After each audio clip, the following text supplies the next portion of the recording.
Miris banget ya dengernya. Ada kasus pemerkosaan terhadap anak 12 tahun ya, yang akhirnya kena HIV/AIDS.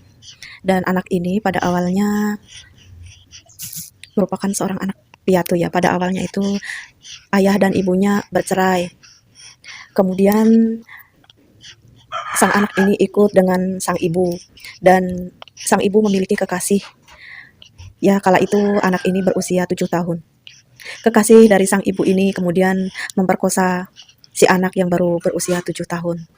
Setelah sekian lama tinggal bersama sang ibu dengan diperlakukan seperti itu oleh ayah tirinya, kemudian ya pada akhirnya sang ibu meninggal ya, dan mungkin karena sakit meninggal, dan sang anak ini kemudian ikut dengan sang nenek, ikut bersama neneknya, dan bersama nenek sang anak ini kemudian diperkosa oleh adik dari sang nenek ya, dan bisa dikatakan adik dari sang nenek ini masih merupakan kakek dari anak ini.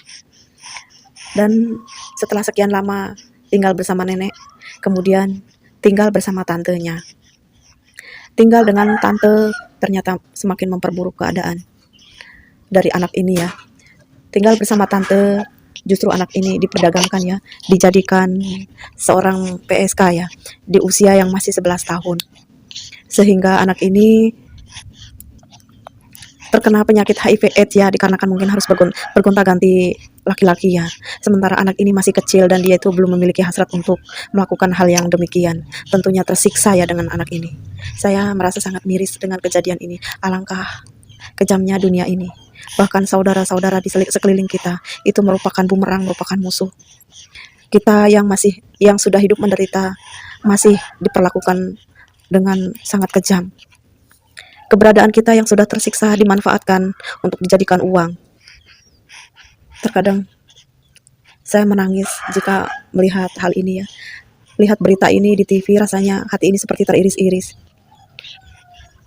Anak yang sudah terlantar, disia-siakan, diperlakukan dengan sangat kejam oleh orang-orang di sekelilingnya, yang katanya saudara kita. Saudara adalah pelindung bagi kita, tapi justru pelindung itulah yang menghancurkan kita.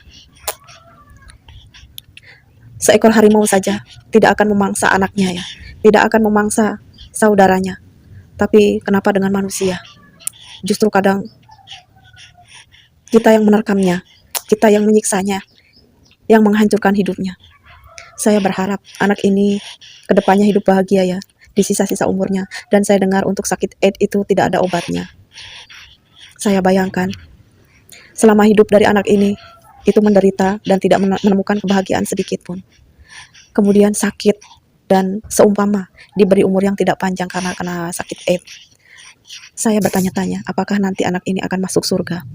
Saya tidak tahu, dikarenakan memang kehidupan dari anak ini sudah, ya saya tidak tahu ya.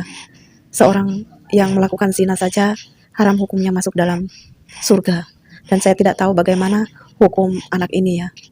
Tapi memang karena dipaksa, dia melakukan itu karena dipaksa.